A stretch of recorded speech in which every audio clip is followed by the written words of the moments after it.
Tromelin se tient depuis toujours à l'écart du monde et des routes maritimes. Au XVIIIe siècle, un navire négrier y a fait naufrage avec à son bord une cargaison d'esclaves malgaches. Abandonnés par l'équipage, les malheureux ont survécu pendant plus de 15 ans.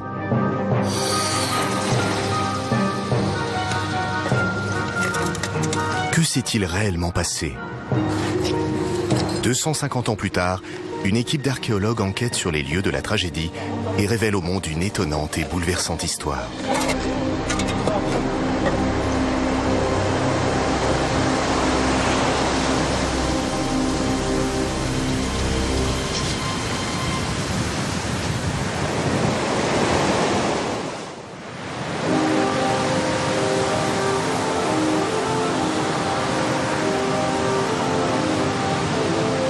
Île de la Réunion, octobre 2008.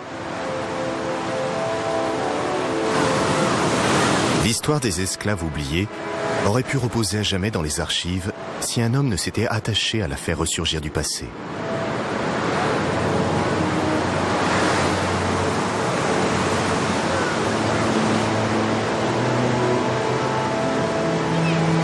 Après une longue enquête, Max Guéraud est sur le point d'accomplir le dernier acte de la mission qu'il s'est assignée. Il va clore l'affaire qui l'obsède et le fascine depuis plus de 4 ans maintenant.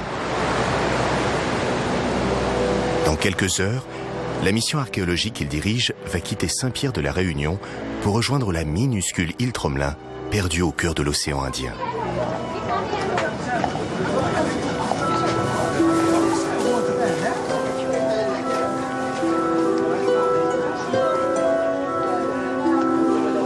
À 73 ans, cet ancien capitaine de vaisseau a navigué sur toutes les mers du globe. Fondateur du GRAN, le groupement de recherche en archéologie navale, Max Guéraud se consacre depuis une vingtaine d'années à l'étude des épaves et particulièrement celle des navires négriers.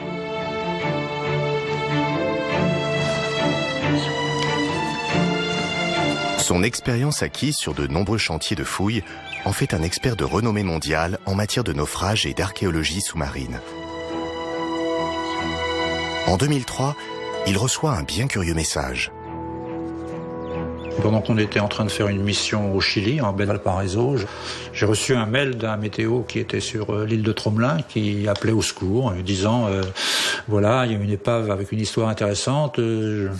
Je m'adresse à tout le monde et personne ne veut s'y intéresser. Est-ce que ça vous intéresse? Donc je lui réponds oui, bien sûr, ça m'intéresse. Et donc rentré en France, je vérifie les quelques données historiques et je propose tout de suite à l'UNESCO ce projet. Et on démarre très rapidement les premières recherches historiques complémentaires dans le cadre de programmes de recherche financés par l'UNESCO.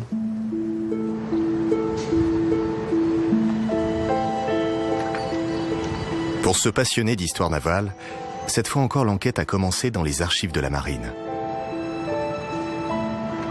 En étudiant des centaines de documents enfouis sur les rayonnages des bibliothèques, Max a remonté la piste d'un mystérieux navire déclaré échoué sur l'île Tromelin le 31 juillet 1761. Les comptes d'armement, les inventaires, les plans de construction, tout était là. L'Utile est une flûte de 136 pieds de long, environ 45 mètres, et de près de 600 tonneaux de jauge taillés pour le transport de marchandises et construite à Bayonne par la Compagnie des Indes orientales. Le rôle d'équipage comme l'état de service des officiers est précis et détaillé. Les noms des marins sont connus. Ils viennent de Bretagne, du Pays Basque, du Béarn. Pour l'aider dans sa longue enquête, Max possède tout un réseau d'informateurs. À Lorient, René Etienne, le conservateur des archives de la marine, a retrouvé un lot de correspondances particulièrement intéressant. Ces documents inédits relatent dans les moindres détails les circonstances du naufrage de l'Utile sur l'île Tromelin, appelée à l'époque l'île de Sable. Donc voilà le récit sans doute de l'écrivain du bord. Vous avez toute la relation du naufrage avec l'échouage et puis la destruction du vaisseau. Relation du naufrage de l'Utile sur l'île de Sable, ou pour mieux dire de Corail. Nous sommes partis de Full-Pointe, côte de l'île de Madagascar. Le livre de l'écrivain du bord détaille précisément comment le navire, après avoir heurté un récif en pleine nuit, s'est disloqué sous les coups de l'océan. Comment les marins utilisèrent les restes de l'épave pour construire en quelques semaines une embarcation de fortune et quitter l'île.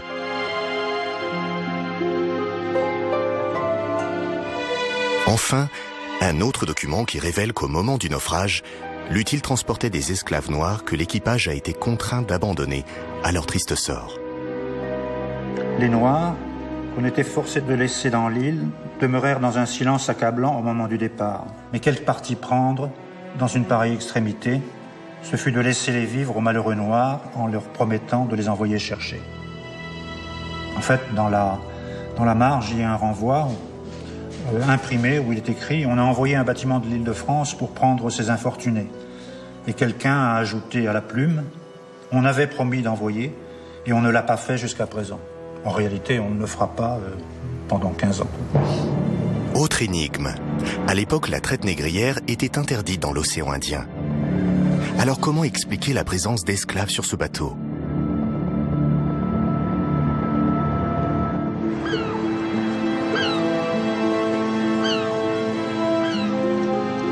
À l'entrée de la rade de l'Orient, la citadelle de Port-Louis abrite le musée de la Compagnie des Indes orientales, l'armateur de l'Utile. Pour progresser dans son enquête, Max cherche à préciser le contexte historique à l'époque des faits dans l'océan Indien.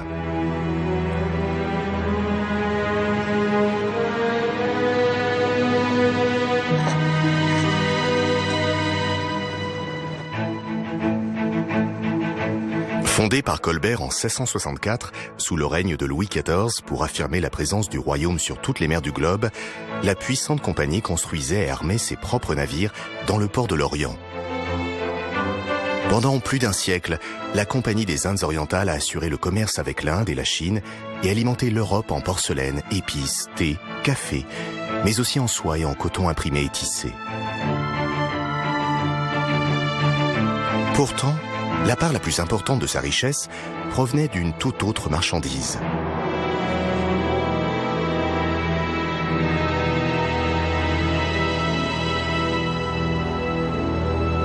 Le roi établit, à partir de 1720, au profit exclusif de la compagnie, le monopole de la traite de l'esclave sur les côtes d'Afrique. Ce qui signifie qu'il n'y a qu'elle, normalement, qui peut aller faire la traite de l'esclave.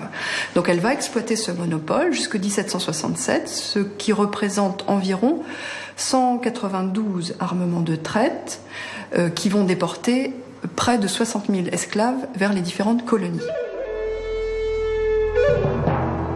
Le commerce des esclaves dans l'océan Indien était étroitement réglementé. Max allait pourtant découvrir qu'au fil des années, l'odieux trafic avait fini par échapper au contrôle de la compagnie. La traite a enrichi la Compagnie des Indes dans la première moitié du XVIIIe siècle. Mais ce que l'on sait, c'est qu'à partir de 1740 et dans la seconde moitié du XVIIIe siècle, donc au moment de l'armement de l'Utile, la traite a été détournée et a servi à l'enrichissement personnel des employés de la Compagnie des Indes.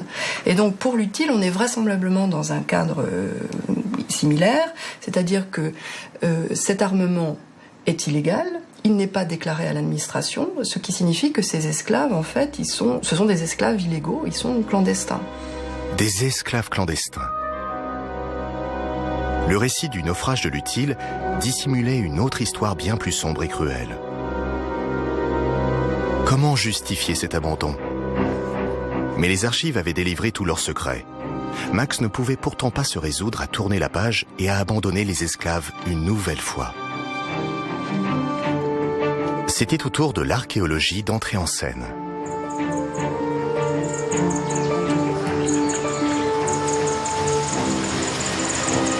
Sur l'île de la Réunion, Max achève la préparation de l'importante mission de fouilles qui va le conduire sur les traces des naufragés de Tromelin. Après des mois de démarches, il a réussi à collecter suffisamment de fonds pour financer son expédition. D'abord, qu'est-ce qui reste à passer avec nous? L'INRAP, l'Institut national de recherche archéologique préventive, et l'UNESCO se sont associés au projet. Alors, le souci qu'on avait, ça je t'avais indiqué, c'est le matériel de stockage avec des bacs plastiques et les, parce que t'en as pas et les trouvé sacs. Voilà, c'est ça. Ici, ça a été un peu compliqué à trouver. Les détecteurs de métaux, ça c'est bon, on a trouvé. L'appareil numérique, ok. Et puis au niveau des matériels de fouilles terrestres... Jean-François Rébérotte et Laurent Ouareau ont pris en charge la difficile logistique de la mission. Qui permettra après de gérer sur place la répartition en fonction de ce qu'on aura utilisé, et éventuellement de récupérer les cantines comme espace de stockage pour les trouver. Les TAF, l'administration des terres australes et antarctiques françaises, ont donné leur accord pour que l'équipe y mène une campagne de fouilles audacieuses.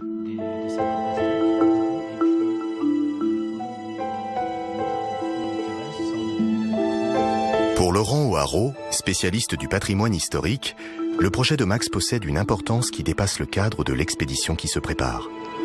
Depuis des années, il a recensé l'ensemble des données disponibles concernant le peuplement de son île.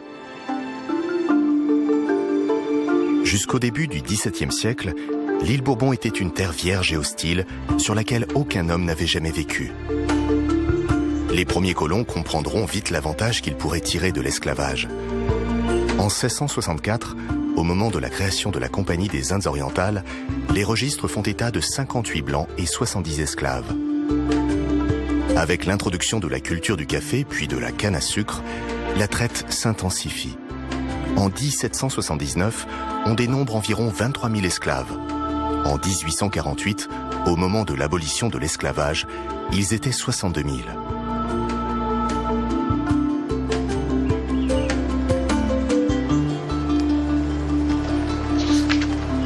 Cette île de Tromelin, en fait, elle est importante pour la Réunion. Pourquoi ? Pour la première fois, je dirais, on peut palper l'esclavage de façon concrète. C'est-à-dire qu'à la Réunion, actuellement, le problème, c'est que si vous voulez visiter un musée de l'esclavage, eh ben, vous n'en avez pas.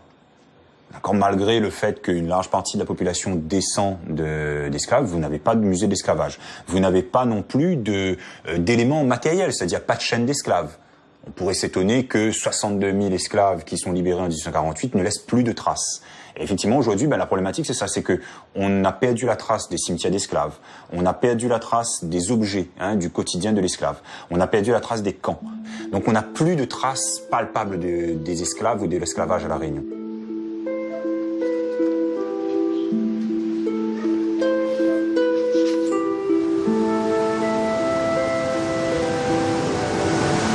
Après des mois d'un travail acharné pour surmonter toutes les difficultés, la patience de Max Guéroult est une fois encore soumise à rude épreuve. Le départ vers Tromelin est plusieurs fois reporté pour cause de mauvais temps.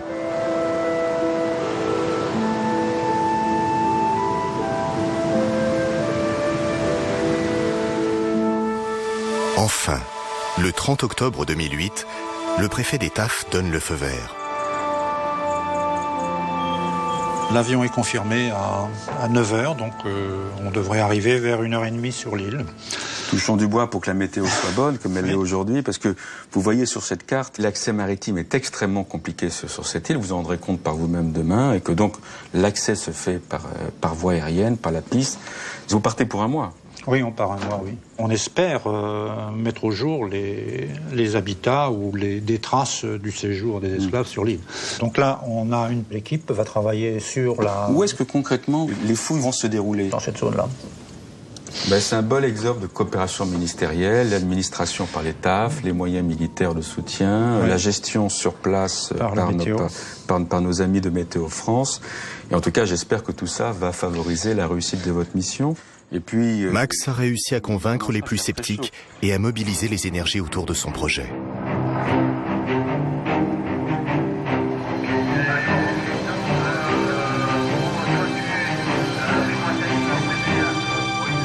Aujourd'hui, ils sont 10 à avoir pris place à bord du Transal de l'armée française qui assure la liaison entre Saint-Denis de la Réunion et l'île Tromelin. Historiens, anthropologues, archéologues. Sylvain Savoya, un dessinateur, les accompagne.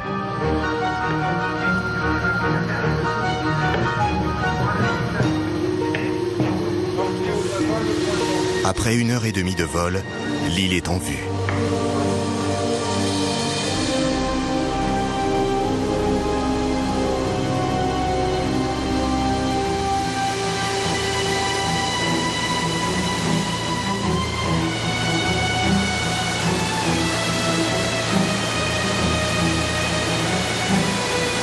Tromelin n'a vraiment rien d'un paradis pour touristes. Ce récif corallien d'à peine 1 km² s'apparente au contraire à un enfer sur Terre.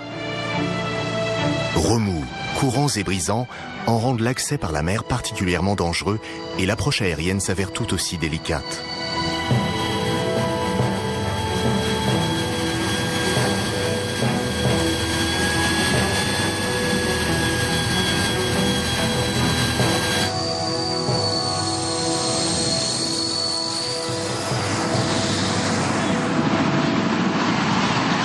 La piste d'atterrissage constitue le seul lien de l'île avec le monde. Vivres, équipements, matériel technique arrivent ici au rythme des rotations mensuelles qui assurent l'approvisionnement de la station météorologique.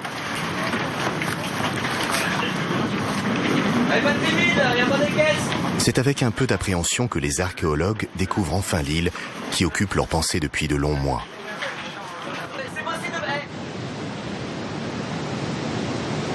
La construction des bâtiments remonte aux années 50.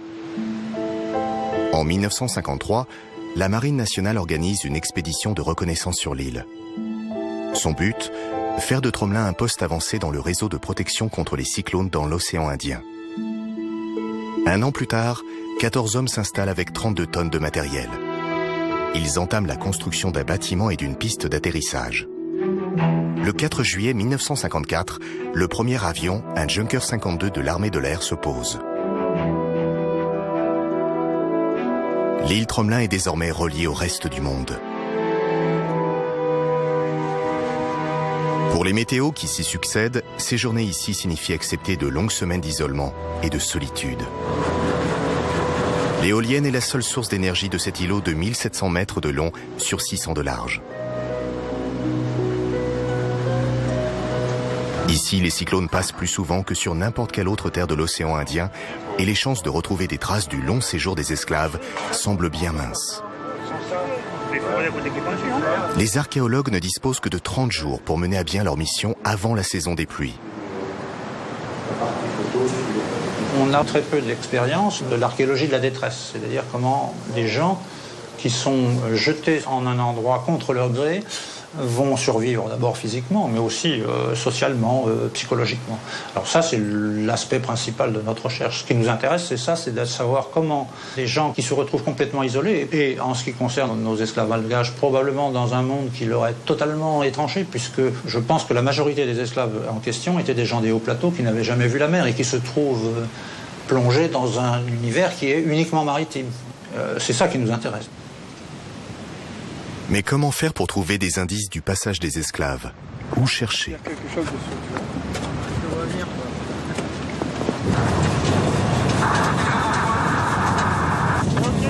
Responsable des fouilles, l'archéologue Thomas Romont est convaincu que pour se protéger des tempêtes et des raz-de-marée, les esclaves se sont installés sur le point haut de l'île, à 5 mètres au-dessus du niveau de la mer. Max Guéraud dispose d'un indice qui confirme cette hypothèse. Alors là, on a une photo de l'installation de la station météo en 1954. Donc on a un météo au pied d'un mur de blocs de corail. Le problème, c'est que la station météo s'est installée au même endroit. Et pratiquement sur tous les points hauts qui sont autour de nous, il y a des bâtiments, sauf sur cette butte où il y a des blocs de corail au sommet. Donc comme on pense que les blocs de corail ne montent pas tout seuls, on va essayer là, quoi.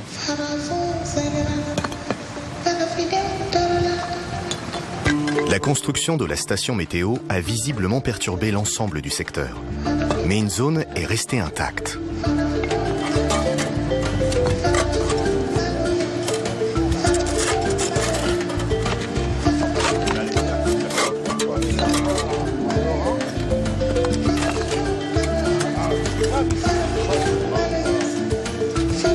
Le dessinateur Sylvain Savoya suit étape par étape la progression du chantier. Son travail va constituer à établir un journal dessiné des fouilles, une chronique détaillée de la mission.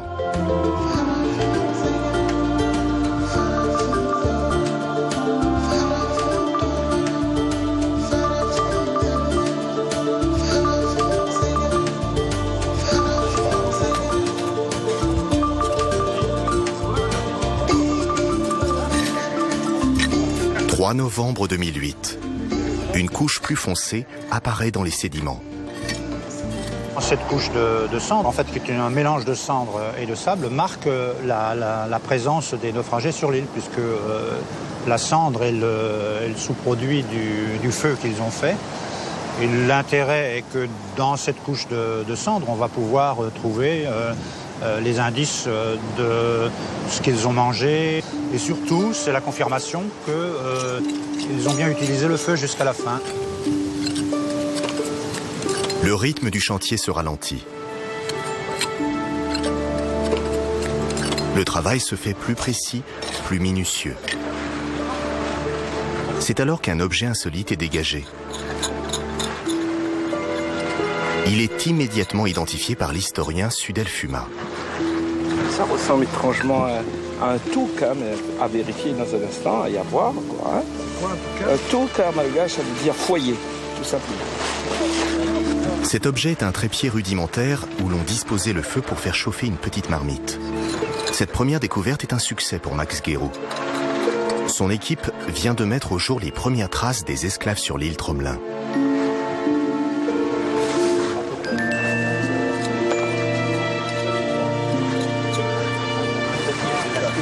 Deux âmes, trois âmes et un croc. Les fouilles se poursuivent. Les archéologues dégagent maintenant des dizaines d'objets qui attisent leur curiosité. À peu près 70-65 cm de long. Hein, alors ça sert à l'assemblage des grosses pièces de charpente, genre qui contre qui. Ça c'est la même famille, mais plus petit. Pour Max Guéroult et Jean-François Rébérotte, il n'y a pas de doute. Ces objets, des clous de charpente, des pitons, des chevilles, des hameçons, sont des pièces de marine. En particulier de l'accastillage. Mais ça c'est plus intéressant, c'est un croc, soit du gréement, mais plus probablement de l'artillerie. Ce qui est étonnant et intéressant en même temps, c'est que ces objets-là, on les a retrouvés sur le point haut et non pas sur l'arrière-plage comme les autres objets en fer qui avaient lien direct avec le bateau. Oui. Dans toute évidence, ils ont récupéré tous les objets qui pouvaient leur servir, parce qu'il y a un lien évident entre l'épave elle-même et les objets qui en proviennent et qui ont été utilisés par les naufragés. Ces découvertes sont exceptionnelles car toutes ces pièces proviennent du même navire. L'utile ressurgit du passé.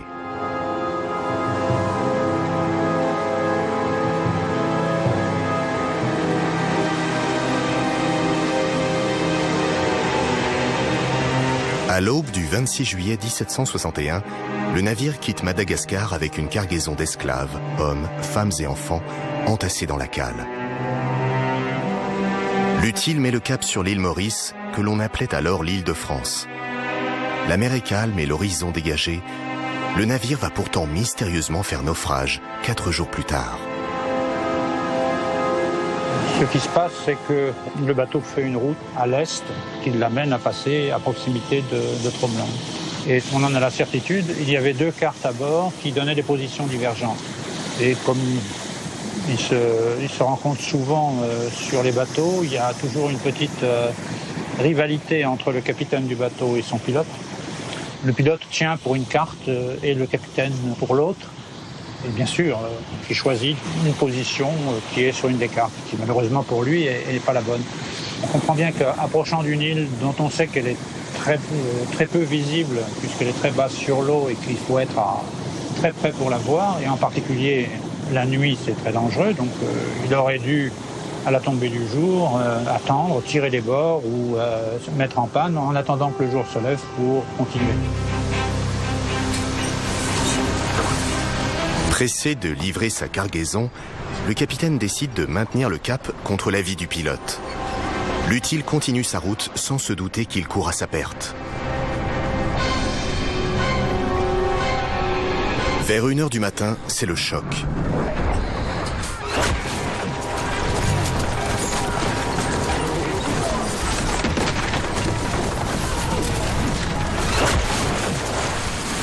Après avoir tout tenté, l'équipage abandonne le navire. Les esclaves sont condamnés à une mort certaine. Ils ne devront leur salut qu'aux déferlantes qui finiront par disloquer la coque.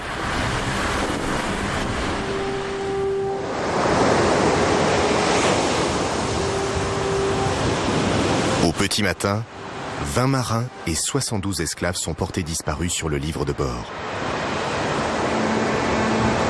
La plupart d'entre eux se sont noyés en tentant d'atteindre la plage.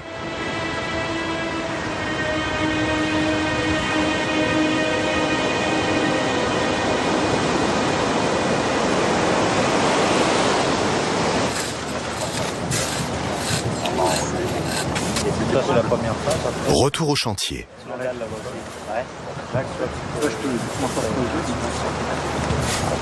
Après 8 jours de travail, des fragments de murs apparaissent. Leur disposition semble former une pièce. Mais comment interpréter cette nouvelle découverte?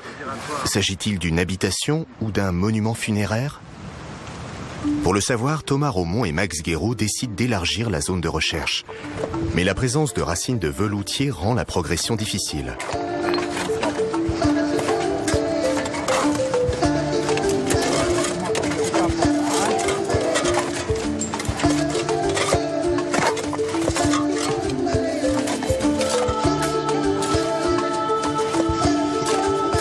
Le 10 novembre, 2 nouvelles pièces sont dégagées.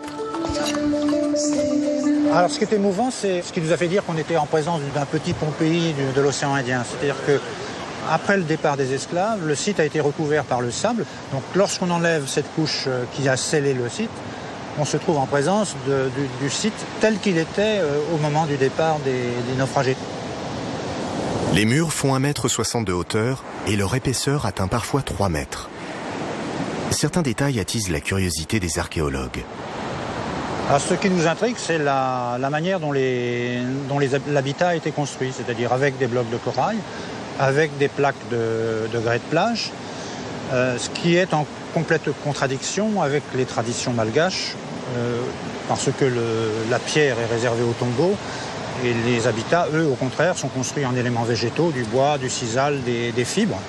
Donc là, on est en présence d'un changement complet. Ça se comprend puisqu'il n'y a pas d'arbres sur l'île, donc ils sont contraints de construire des habitats en pierre, mais on comprend bien aussi que psychologiquement, ça doit être très difficile d'aller contre la tradition et d'accepter de vivre dans quelque chose qui est perçu comme un tombeau.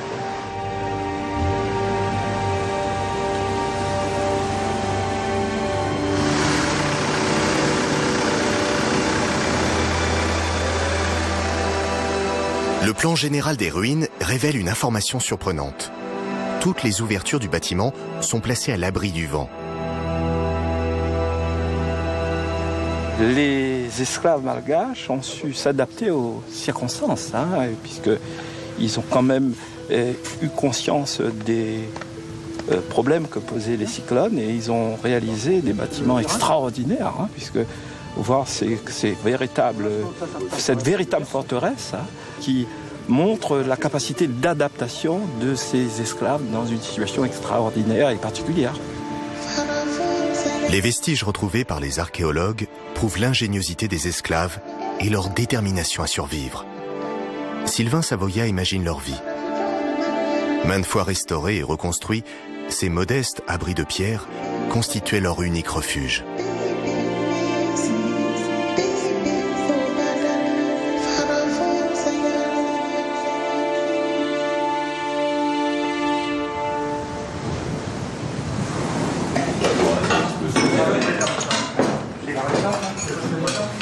Chaque soir, à l'heure du repas, des milliers de Bernard l'Ermite, attirés par la promesse de nourriture abondante, se rassemblent autour de la station.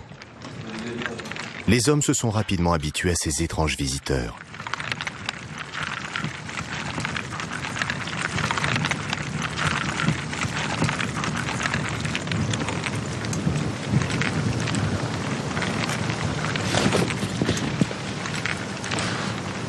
Pour Max Guéraud, la question est toujours la même. Les archives ont-elles révélé tous leurs secrets?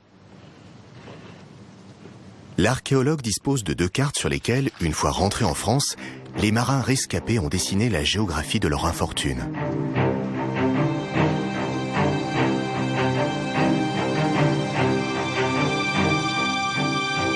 Immédiatement après l'échouage, les naufragés se sont employés à ramener à terre tout ce qu'il était possible d'extraire de l'épave. Barils de farine ou de vin rouge, tonneaux d'eau de vie, suifs, jambon, morceaux de bois. Aujourd'hui, seule l'ancre de Bossoir et 3 canons témoignent encore du naufrage de l'Utile.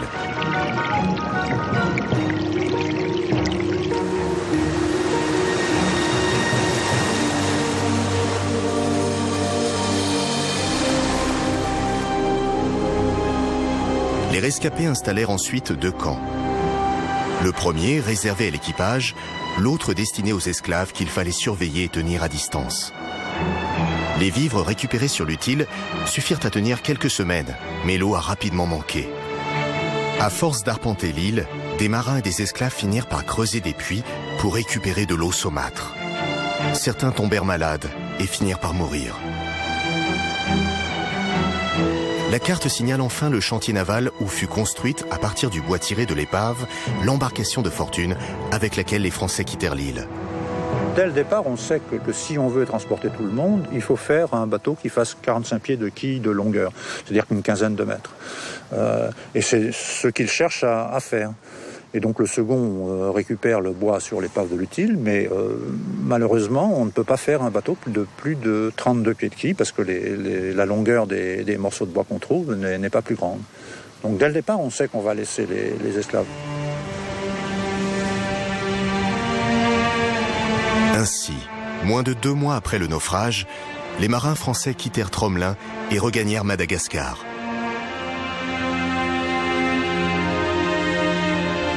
Ils laissaient sur place 60 esclaves malgaches à qui ils avaient promis de venir les chercher.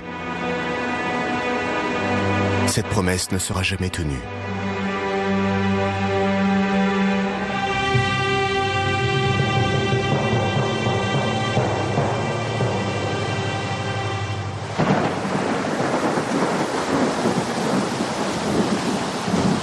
« 19 novembre. L'arrivée de la saison des pluies annonce la fin du chantier.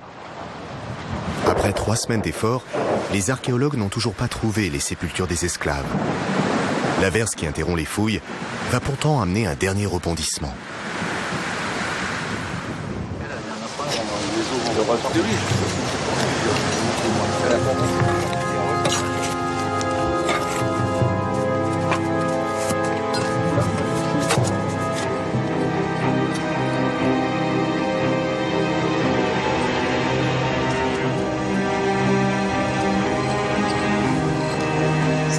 La pluie a décapé la surface du chantier et fait apparaître dans une couche de sédiments des os longs que l'anthropologue de l'équipe, Thomas Romont, n'a pas de mal à reconnaître.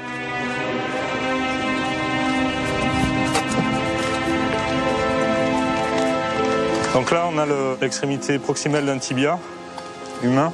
C'est un jeune adulte qui a entre 18 et 22 ans. Donc là, on a le gauche qui a été trouvé par Max là-bas, et là le droit. Et c'est le même individu. Vertèbres, côtes, mandibules, fragments de crâne. Ces restes humains semblent indiquer la présence de sépultures. Comment le crâne, la face par ici Mais le lieu de leur découverte laisse les archéologues perplexes. Apparemment, on vient de trouver des ossements d'un deuxième corps. Là, on aperçoit le crâne et un certain nombre d'os longs. Donc c'est le deuxième que l'on trouve. On ne comprend pas très bien pourquoi il y aurait des corps là, si près des habitats. Mais c'est peut-être possible, parce que on sait que les Malgaches ont des pratiques funéraires qui font qu'on peut déplacer les corps, qu'on peut les enterrer à un endroit pour les laisser se dessécher, puis après les mettre dans un autre endroit. Donc pour l'instant, là, il y a un grand point d'interrogation. L'éparpillement des os indique cependant que les squelettes ont été déplacés sans ménagement, probablement lors de la construction du bâtiment météo. Si c'est le cas, alors les tombes des esclaves ne sont sans doute pas loin.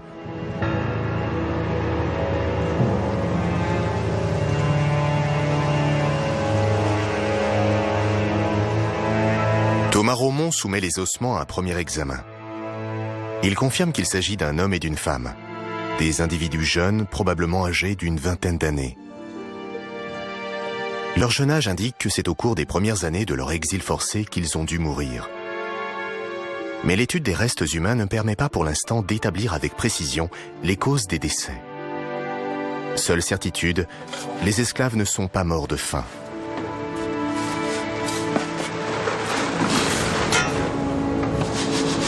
21 novembre. Sur le chantier, les archéologues continuent d'inspecter les pièces d'habitation.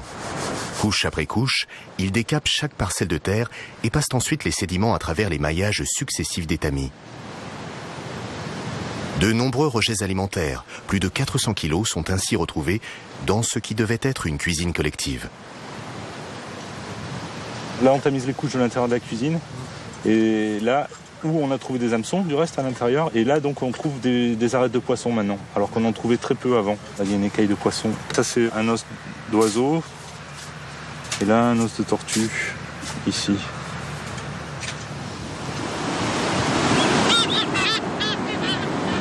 Des études ultérieures révéleront que le menu des esclaves était essentiellement composé de sternes noires. Une espèce disparue de l'île où aujourd'hui seules quelques colonies de frégates et de fous viennent y nicher encore régulièrement. Tout comme ces tortues marines venues pondre sur les plages au terme de leur long voyage. Au fil des saisons, Tromelin offre des ressources sans cesse renouvelées. Très rapidement, on s'est bien rendu compte que ce n'étaient pas les problèmes de matériel de survie qui étaient les principaux. C'était probablement les problèmes psychologiques et d'organisation sociale qui étaient déterminants, quoi. Comment survivre dans l'isolement quand on a perdu tous ses repères? Les esclaves sont-ils morts de maladie? Ont-ils été victimes de cyclones? Quelques-uns ont certainement essayé de fuir sur des radeaux de fortune. Tout tenter plutôt que de mourir d'ennui. « 25 novembre. Le chantier de fouilles entre maintenant dans sa dernière phase. Attention. Lentement, délicatement, chaque objet est délivré de sa gangue de sable. Bon, ça, c'est toute évidence un coin où ils rangeaient leurs cuillères. Il y en a au moins une douzaine, si ce n'est plus. Il y a également des aiguilles, et c'est sur le sol d'abandon, c'est-à-dire sur le sol tel qu'il était au moment où les esclaves ont quitté l'île quand ils ont été sauvés. Ce sont vraiment des objets qui parlent parce que fabriqués par eux, rangés, donc intéressants dans l'absolu comme objet de fouille, mais surtout comme témoignage d'une organisation, ça c'est sûr. Découverts à l'emplacement même où les esclaves les ont abandonnés, ces objets témoignent du quotidien des naufragés. Mais ce qui intrigue Max Guéroult, c'est qu'ils ont visiblement été maintes et maintes fois réparés, restaurés, rapiécés. Bon, les rivets qu'on voit sur les réparations des récipients sont en fait des petites lamelles de cuivre qui ont été roulées de manière à en faire un petit cylindre, hein, qui sont enfilés après dans les trous qui ont été faits et après matés avec soit un marteau, soit un galet. Une réparation, ça n'aurait pas beaucoup de conclusions, sauf qu'ils essayent de faire durer leurs ustensiles, mais certains récipients en ont jusqu'à 7, 8, donc c'est même plus. On voit une espèce d'énergie à survivre et à conserver tout ce qu'ils ont autour d'eux. Donc c'est vrai que c'est très, très, très émouvant. Des années d'acharnement et de lutte pour survivre, jusqu'au jour de la délivrance. Des textes retrouvés dans les archives racontent les ultimes chapitres du long calvaire des derniers survivants et les circonstances de leur sauvetage. Probablement à peu près 18 mois avant le sauvetage final, un bateau passe à côté de l'île et s'aperçoit qu'il y a du monde. Donc quand il rentre à l'île de France, on envoie tout de suite un bateau pour essayer de récupérer ces esclaves. Donc, le premier bateau qui part s'appelle la Sauterelle. C'est un tout petit bateau, un cotre, et lorsqu'il arrive près de l'île, il mouille et envoie une embarcation avec 2 marins. Malheureusement, le canot se brise sur le récif. L'un des marins réussit à regagner son bateau à la nage, juste au moment où le corail ayant coupé le câble de l'ancre, il part à la dérive, et l'autre, qui probablement nage moins bien, se retrouve sur l'île avec les naufragés malgaches. Et le bateau doit partir parce que le corail coupe son câble d'encre et donc il part à la dérive. Lorsque la Sauterelle revient, on décide d'envoyer à plusieurs occasions, à 2 occasions successives, des bateaux. Et à chaque fois, les conditions de mer sont telles qu'ils ne parviennent pas à prendre contact avec la terre. C'est à ce moment-là donc que le matelot qui est resté sur l'île, désespérant d'être sauvé, entreprend de construire un radeau avec les débris utiles et convainc 3 hommes et 3 femmes de partir avec lui. Combien de milles nautiques les fuyards ont-ils parcouru sur leur radeau de fortune avant de sombrer dans les eaux de l'océan Indien? Les autres, restés sur l'île, durent encore patienter plusieurs mois. Le 29 novembre 1776, en fin de journée, une voile monte lentement à l'horizon. Épuisés par les privations et les souffrances, les derniers survivants trouvent encore la force d'agiter les bras.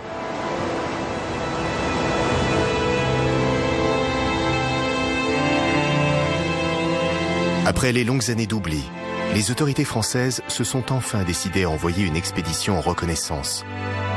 Contre toute attente, le chevalier de Tromelin, qui commande la Dauphine, recueille ce jour-là 7 femmes et un bébé de 8 mois. Que sont devenus les derniers esclaves oubliés? Les textes racontent qu'une fois arrivés à l'île Maurice, les 7 femmes rescapées ont été affranchies et baptisées avant d'entrer au service du gouverneur. Aucune n'a souhaité retourner à Madagascar. L'enfant, un petit garçon, a lui aussi été déclaré libre et baptisé du nom de Moïse. Depuis, on en a perdu la trace.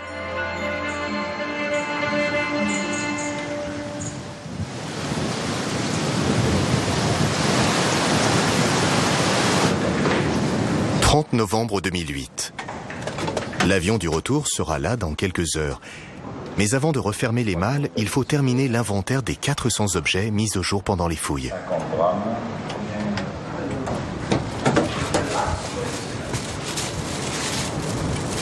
Au moment du départ, chaque membre de l'équipe a le sentiment d'avoir vécu une aventure singulière. Chacun à sa façon. C'est important pour moi cette opération parce que à travers cette opération scientifique, c'est aussi retrouver une partie de mon identité puisque j'ai des ancêtres malgaches. Mon arrière-grand-père était malgache et il a traversé cet océan Indien pour être emmené à la Réunion en tant qu'esclave. Et donc un peu, c'est faire un peu ce voyage quelque part à retrouver ceux qui, comme lui, ont été emmenés en tant qu'esclaves et qui ensuite, après, se sont retrouvés un peu sur cette île perdue dans l'océan Indien et ont dû vivre cette expérience de liberté, mais une liberté terrible, contraignante, parce qu'ils étaient sur cette île laissés à eux-mêmes, abandonnés à eux-mêmes, et en même temps, ils ont su recréer une organisation. Alors pour moi, ça, c'est retrouver une fierté de mes ancêtres, qui ont vécu, qui sont morts, et quelque part là, en touchant ce sable, c'est toucher un peu une part de mon histoire. Voilà.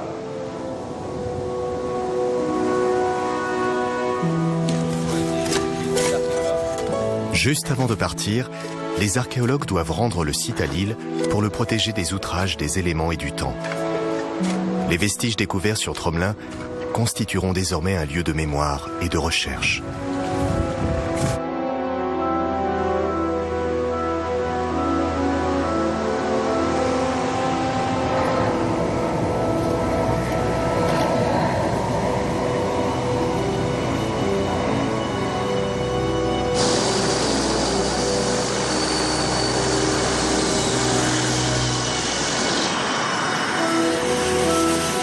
Épuisés par 5 semaines de fouilles harassantes, Max et son équipe quittent l'île avec regret.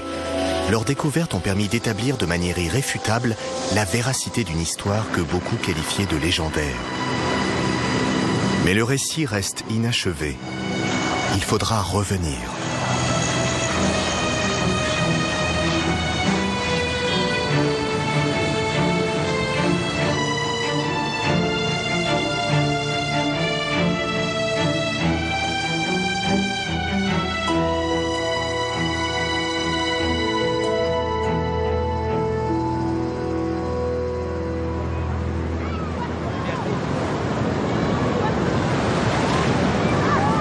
Novembre 2009.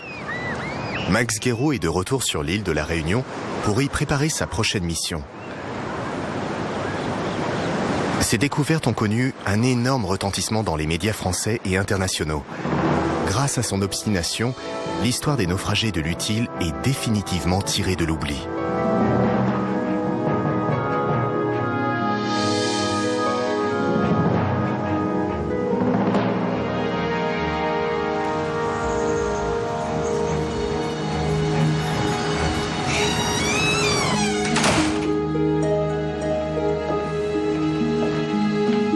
Dans les réserves de la préfecture des Taffes, à Saint-Pierre, Max retrouve Jacques Rébière, spécialiste de la restauration des vestiges archéologiques en métal. Une importante exposition est en préparation. Hop. C'est quel numéro celui-là? Alors celui-là c'est le 248. Attends, on va regarder sur l'inventaire. Donc c'était trouvé dans le secteur S3, c'est-à-dire qu'il était dans le même secteur que de la cuisine, mais devant, dans le sable, probablement associé à un autre objet dont je ne me souviens pas exactement. Dans quel état tu trouves? Bon, c'est un objet qui est sain, stable, il n'y a pas de problème. En revanche, il y a cette ligne-là, cette délimitation de sable qui est très nette sur l'une des parois. Et bon, je pense que ça mérite qu'on s'interroge dessus.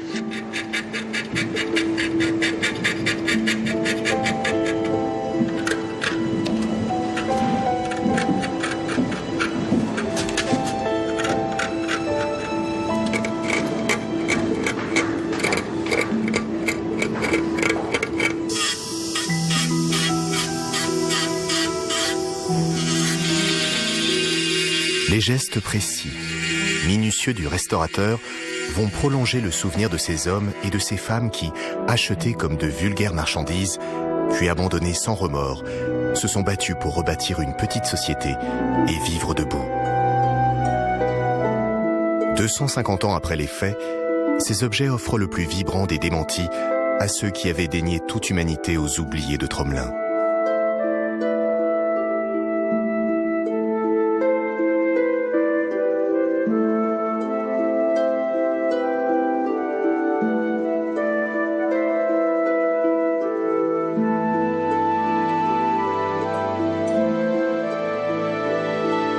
Grâce à ce travail, Max Guéraud a aussi pris conscience d'une réalité qui va au-delà des faits historiques et des fouilles archéologiques.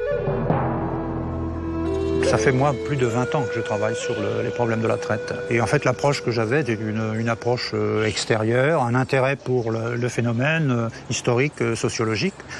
Mais je me suis amené à me poser la question de savoir quelle était la vraie raison qui faisait que je m'intéressais à ça dans le temps.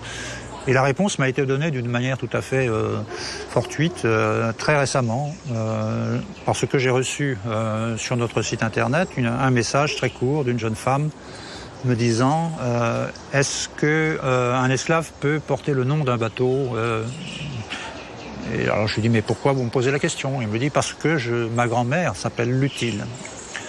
Je lui dis oui, c'est tout à fait possible qu'un esclave ait le nom de bateau, puisque l'une des rescapées de l'Utile, lorsqu'elle arrive à l'île de France, est baptisée d'office, Dauphine, du nom du bateau qui l'avait ramenée. Et on échange petit à petit des messages, et elle finit par me dire qui elle est, où elle habite, où est sa famille, etc. Et donc la relation s'établit.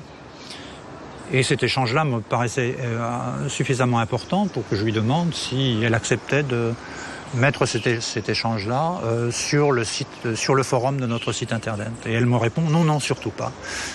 Et à ce moment-là, j'ai compris en fait que pourquoi on travaillait finalement, c'est que tant que des gens ne voudraient pas accepter publiquement ou de le dire publiquement qu'ils étaient descendants d'esclaves, ça poserait problème. Donc il faut absolument qu'on continue à aller de l'avant, à parler de l'esclavage, parler de la traite et donner finalement la parole à ces gens-là. Leur donner la parole pour que les descendants d'esclaves ne soient plus prisonniers de leur lourd héritage. Mais sans véritable prise de conscience, comment faire pour que ce passé ne soit plus une douleur? Françoise Vergès, la présidente du comité pour la mémoire de l'esclavage, estime aujourd'hui qu'il est urgent de faire entrer l'histoire de la traite négrière dans la mémoire nationale, pour que rien ne soit oublié. Une histoire, c'est un fil, et c'est beaucoup plus facile pour chacun d'entre nous d'entrer dans un grand événement par une histoire. Ensuite, c'est vrai, tout ce qui a été trouvé à travers les fouilles archéologiques, c'est-à-dire ces gens ont créé des choses. Ces personnes sont des êtres humains comme nous. Ils ne sont pas en dehors de l'humanité, comme justement l'esclavage a voulu faire croire. Alors je pense, oui, qu'il y a un avenir. Il y a un avenir aussi pour peut-être nous faire penser aux nouvelles formes de servitude aujourd'hui. Et de voir que tout cela n'est pas terminé, même si l'esclavage aujourd'hui est un crime dans le droit, il reste quand même une pratique. Et comment tous, nous sommes citoyennement, puisque nous sommes des citoyens, responsables aussi pour que toutes ces formes de servitude soient abolies. Aujourd'hui, la traite négrière et le destin des esclaves déportés par millions sortent peu à peu de l'oubli où ils étaient relégués. Mais la lutte contre l'asservissement, l'avilissement et l'injustice reste d'actualité. L'intolérance et l'indifférence trouvent leurs racines dans l'ignorance. Les esclaves oubliés de Tromelin n'ont pas fini de nous conter leur singulière histoire.